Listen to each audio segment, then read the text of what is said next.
ভারতের লোকসভা নির্বাচনের ব্যাপারে কথা বলতে যমুনা স্টুডিওতে সরাসরি যুক্ত হচ্ছেন জাহাঙ্গীরনগর বিশ্ববিদ্যালয়ের অধ্যাপক এবং আন্তর্জাতিক বিশ্লেষক ডক্টর শাহাব এনাম খান।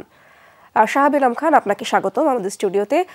ভোট গণনার তো অনেকটা সময় পার হলো, এনডিএ ইন্ডিয়া জোট মোটামুটি সমান ব্যবধানে এগোচ্ছে। ক্ষমতাসীনদের দাপট কমার পেছনের কারণগুলো আসলে কি হতে পারে? 100% কপার কন্ডেন্সারে তৈরি ভিশন ফ্রিজ, তাই গুণে মানে অটুট থাকে বছরের পর বছর। ধন্যবাদ। খুবই ইন্টারেস্টিং ইলেকশন রেজাল্ট আসছে, যেটা আসলে গত 2 দিন ধরে এক্সিট পোল নিয়ে যেসব কথাবার্তা হচ্ছিল সেটাকে মোটামুটি চ্যালেঞ্জ করে ফেলছে।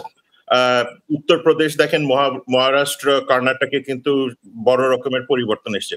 আমার মনে হয় এই আন্ডার পারফরমেন্সের ক্ষেত্রে 3টা বিষয়ে কাজ করছে। একটা হলো যে ওভারটলি রিলিজিয়াস ইস্যুটাকে ব্যবহার করা। কারণ আপনি যদি বড় দাগে ভারতের সেকুলারিজমকে দেখেন এবং সেই সাথে যে নর্থ সাউথ ডিভাইড এবং সেই সাথে নর্থ ইস্টের সাথে ডেভেলপমেন্টের ডিভাইড, সেইখানে আসলে এইবার রিলিজিয়াস কার্ডটা খুব ভালো রকমের কাজ করেনি। এটা একটা।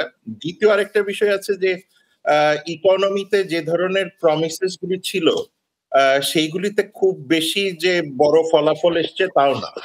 এছাড়াও তাদের ইন্টারন্যাশনাল রিলেশনস, যেটা মানে আন্তর্জাতিক সম্পর্কের ক্ষেত্রেও কিন্তু বেশ তারা পড়েন, যেটা ভারতবাসীর কাছে মনে হয় পৌঁছেছে। সুতরাং সবকিছু মিলিয়ে, আর যে সাথে একটা শঙ্কা আছে যে অ্যাবসলিউট মেজরিটি যদি হয় সেই ক্ষেত্রে কনস্টিটিউশন পরিবর্তনের এক ধরনের আলোচনা আমরা শুনতে পাচ্ছিলাম। সুতরাং সেই আলোচনাটাও অনেক ক্ষেত্রে একটা কনফিউশন তৈরি করেছে সাধারণ মানুষের মধ্যে। সবকিছু মিলিয়ে সে কারণে বিজেপির হেরে যাওয়ার যেরকম সম্ভাবনাটা কম, কিন্তু নিশ্চিতভাবে তার যে একটা অ্যাবসলিউট মেজরিটির যে বিষয়টা ছিল সেটা অনেক ক্ষেত্রেই ভাটা পড়েছে। আরো একটি প্রশ্ন ছিল আপনার কাছে, বিজেপির তৃতীয়বার ক্ষমতায় এলে অথবা সরকারের কোনো পরিবর্তন ঘটলে বাংলাদেশের সাথে সম্পর্ক কোথায় যেয়ে দাঁড়াবে, বা নীতিগত কোনো পরিবর্তন কি ঘটবে কিনা, কি মনে হচ্ছে আপনার?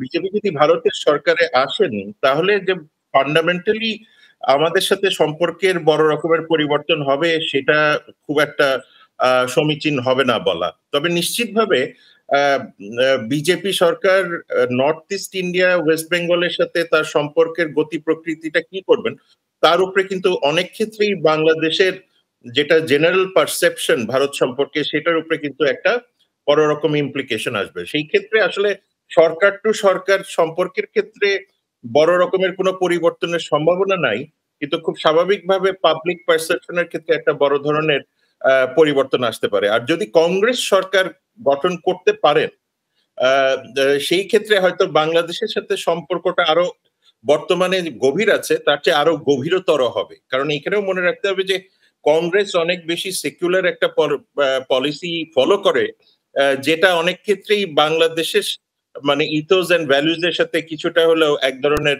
মানে স্বস্তি দেয়। সুতরাং সেই জায়গাতে হয়তো ধর্মের বিষয়টা কমে আসবে, বাইল্যাটারাল সম্পর্কের বিষয়টা আসবে, এবং আওয়ামী লীগ সরকারের সাথে কংগ্রেস সরকারের সম্পর্ক তো বরাবরই ভালো ছিল। সেই কারণে সেই জায়গাতে হয়তো আরো বেশি কমফোর্ট জোনটা তৈরি হবে। আপনাকে অনেক ধন্যবাদ আমাদের সাথে যুক্ত হবার জন্য।